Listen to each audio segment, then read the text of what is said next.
हार के बाद ममता बनर्जी के ऐसे बुरे दिन शुरू हुए जो थमने का नाम नहीं ले रहे। टीएमसी के दो फाड़ होने के बाद अब ममता बनर्जी एक नई मुसीबत में फंस गई हैं। उनके खिलाफ कोलकाता के एक थाने में एफआईआर दर्ज की गई है। विधानसभा चुनाव प्रचार के दौरान दिए गए उनके एक बयान को लेकर है। ममता बनर्जी पर आरोप है कि उन्होंने चुनाव प्रचार के दौरान एक विशेष समुदाय को लेकर विवादित टिप्पणी की है, जिसमें सांप्रदायिक सौहार्द बिगड़ सकता है और समाज में नफरत फैल सकती है।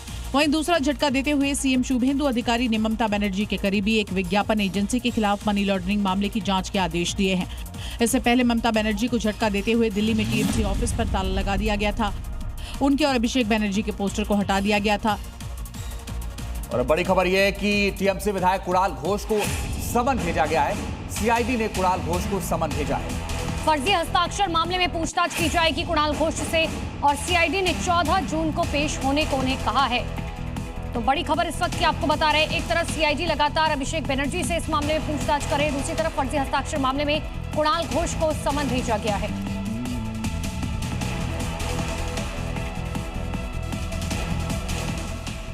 और पश्चिम बंगाल के बर्धमान में प्रशासन ने टीएमसी पार्षद के अवैध कब्जे के खिलाफ बुलडोजर कार्रवाई की और एक अवैध निर्माण को ध्वस्त कर दिया गया है।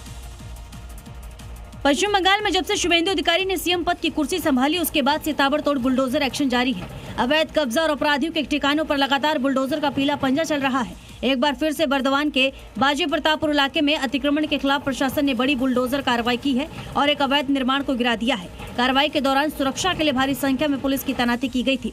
स्थानीय लोगों ने टीएमसी पार्षद नूरुल आलम पर लोगों को डरा धमकाकर अवैध कब्जा करने का आरोप लगाया है। खबर बंगाल से है, जलपाईगुड़ी से बड़ी खबर। होल्डिंग सेंटर में बड़ी तादाद में बांग्लादेशी।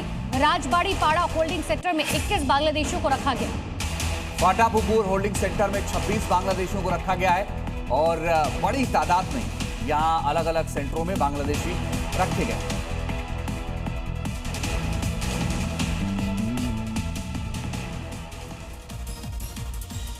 और अब आगे देखिए क्राइम अपडेट्स। ग्रेटर नोएडा के दादरी टोल प्लाजा पर दबंगई दिखाने वाले 3 आरोपियों को पुलिस ने गिरफ्तार कर लिया। बता दें कि आरोपियों ने हूटर बजाकर बूम बैरियर तोड़कर कर्मचारियों से मारपीट की थी। पटना में ग्राहक बनकर आई 2 लड़कियों ने ज्वेलरी शॉप के मालिक पर स्प्रे छिड़ककर लूट की कोशिश की। शोर मचने पर स्थानीय लोगों ने बहादुरी दिखाते हुए एक युवती को रंगे हाथों पकड़ लिया, जबकि दूसरी फरार हो गई। एमपी के नरसिंहपुर में पुलिस ने शातिर अंतर्राज्यीय गिरोह के 5 चोरों को गिरफ्तार कर लिया है। चोरों के कब्जे से 250 साल पुरानी अष्ट धातु की 2 मूर्तियां और भारी मात्रा में चांदी के आभूषण बरामद किए गए हैं। बता दें कि चोर जैन मंदिरों को निशाना बनाते थे। यूपी के जौनपुर में जमीन विवाद को लेकर हुई झड़प में एक व्यक्ति की हत्या कर दी गई। घटना से गुस्साए परिजनों ने शव रखकर प्रदर्शन किया, जिसके बाद प्रशासन और पूर्व मंत्री के समझाने पर 48 घंटे बाद अंतिम संस्कार हो सका।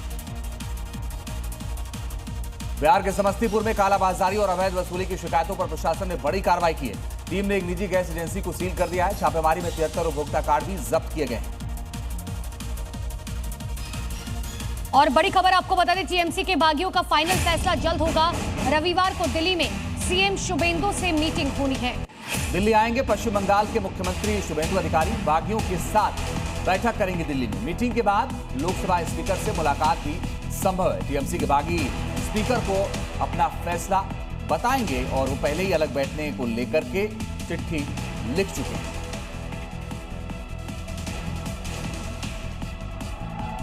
टीएमसी में टूट के बाद अब एक और बड़ा राजनीतिक भूचाल देखने को मिल रहा है। पार्टी के 28 में से 19 सांसदों ने अलग गुट बनाने की तैयारी तेज कर दी है। इसको लेकर दिल्ली में कल बागी सांसदों की अहम बैठक होगी, जिसमें मुख्यमंत्री शुभेंदु अधिकारी भी मौजूद रहेंगे।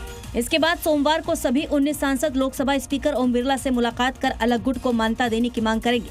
बागी सांसदों ने दावा किया है कि वे संविधान की 10वीं अनुसूची के तहत अलग समूह के रूप में मान्यता चाहते हैं और लोकसभा में अलग बैठने की व्यवस्था की भी मांग करेंगे। अपने बेबाक अंदाज के लिए मशहूर टीएमसी की बागी सांसद सयानी घोष जब कोलकाता एयरपोर्ट पर पहुंची तो एक अलग ही अंदाज में नजर आई। उन्होंने मास्क और चश्मा लगाकर चेहरा ढक रखा था, जिस पर टीएमसी नेता मदन मित्रा ने तंज कसा है। टीएमसी की बागी सांसद यानी कि सयानी घोष पिछले कुछ दिनों से गायब थी। अब वो गुपचुप तरीके से कोलकाता वापस लौट आई हैं। दिल्ली से लौटते वक्त उन्होंने अपना पूरा लुक चेंज किया था ताकि कोई उनको पहचान ही ना सके। उन्होंने सिर पर कैप लगा रखा था, मुंह पर मास्क लगाया हुआ था और आंखों पर काला चश्मा पहना था। वो एयरपोर्ट से बिना किसी से बात किए तेजी कदमों से बाहर निकली और तुरंत अपनी गाड़ी में बैठकर रवाना हो गए। सैनी घोष के इस तरह मुंह छिपाकर जाने को लेकर टीएमसी के विधायक मदन मित्रा ने अब हमला बोल दिया है।